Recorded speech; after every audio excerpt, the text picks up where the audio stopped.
Edo, kailangan pumili. Si Bridget ba o si Viancy? Viancy, nangangailangan ng tulong ni Edo. Bridget naman, ipinaglalaban si Edo laban kay Viancy.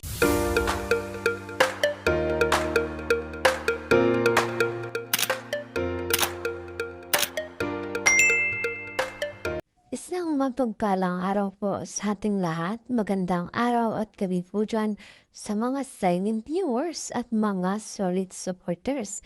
So narito mga kaningap ang ating muling pag-uusapan na kung saan ay Edo kailangan nga bang pumili kung si Bridget ba o si Viancy ang kanyang bibigyan ng halaga ngayon dahil mga kalingap sa mga nangyayari.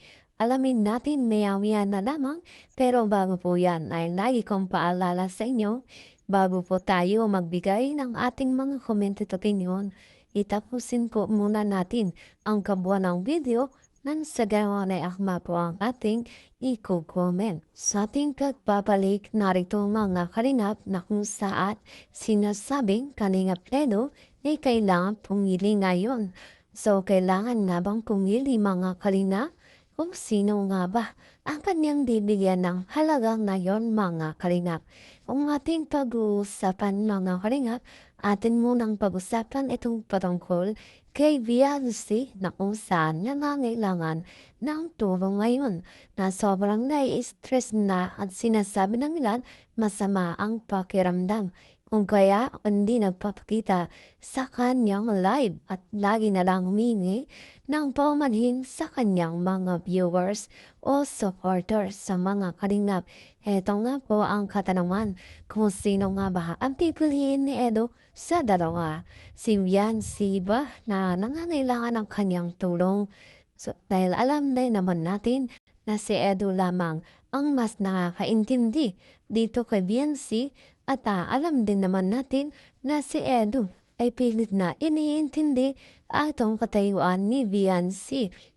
Dahil mga kalingap, meron din namang pinagsamahan itong dalawa at halos nagkahulugan na nga ng loob na kung saan ay merong mutual understanding ang dalawang ito noon. At dahil nawala nga ang love team na EDC, naudlot ang kanilang pagmamahalan at nauwi nga ko sa hindi magandang usapan na kung saan Viancy ay pinahiya si Kalingap Edo sa lahat at naging live nga po ang kanyang pagpapaturpo. Kung kaya nagkaroon ng maraming bashers itong si Viancy sa mga ginawa niya. At ngayon, Viancy nangangailangan ng tulong sa mga taong kanyang ginawan ng hindi maganda. Kung kaya ngayon, nagsisisi itong si Viancy na kung saan magkamali sa pagpili at ipinagtanggol. Ang kanyang pinili mga kalingap ay pinamahamak lamang siya at iniwan bandang huli. Kaya sa ngayon mga kalingap, nagsisisi si Viancy at nakapag-isip-isip na. Kung kaya nahihiya ngayong humarap sa social media, itong si Viancy mga kalingap. Marami ang naghahantay kung ano nga ba ang nangyayari na o naging desisyon na kung saan Viancy at magulang nito ay humingi na nga ba ng kapatawaran sa kalingap. Nakakatuwa lang mga kalingap na kahit ganito nga po ang ginawa ni Viancy ay naging mas maunawain pa rin itong si Kalingap Edo at naaawa na sa sitwasyon ni Viancy ngayon. Kung kaya may pag-asa pa rin mga kalingap na pipiliin ni Kalingap Edo itong si Viancy. Subalit mga kalingap, ayon kay Kuya Val na kung magkataong si Edo ay babalikan ang kanyang ex na tinutukoy itong si Viancy ay matik na pong aalisin ng founder ng Kalingap si Edo sa team o sa family Kalingap.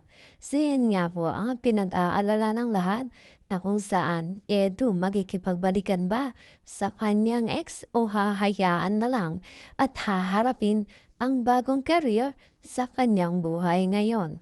Samantala, itong si Bridget naawa at nalulungkot sa mga nangyayari kay Edo na kung saan sobrang hinahangaan ni Bridget itong ginawang ang pagpapakumbaba ni Edu sa kabila ng lahat ng mga nangyayari, sa kabila ng lahat na kung saan si Edu ang namalmaan at naging masama sa lahat, ay nagawa pa rin ni Kalingap Edo na magpakumbaba at magpatawad. At ngayon nga po, Bridget at Edo ay magkakaroon ng tandem na tatawaging Echit Mga Kalingap na kung saan wala pa nga po at wala pa ang part 1, ay marami na ang nag-aabang sumusuporta at kinikilig sa magiging resulta ng vlog ng dalawa.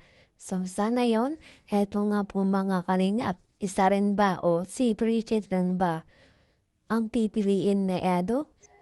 Dahil mga kalingap, nagkasando ang bawat panig na sila nga po ay magkakaroon ng love team. Kung kaya ngayon, Edu, ay handa na nga ba sa panibagong career? So, ating nga po yung nasubaybayan sa interview ni Kalingap Olives TV na kung saan ay tinanong itong si Edo kung handa na nga ba sa panibagong career. So, kasagutan ni Edu ay handa naman sa lahat ng bagay at handa sa maging kayanat na nito.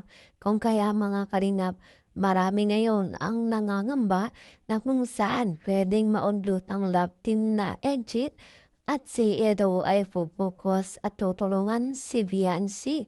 So, ano nga ba ang mangyayari kayong mga Kalingap?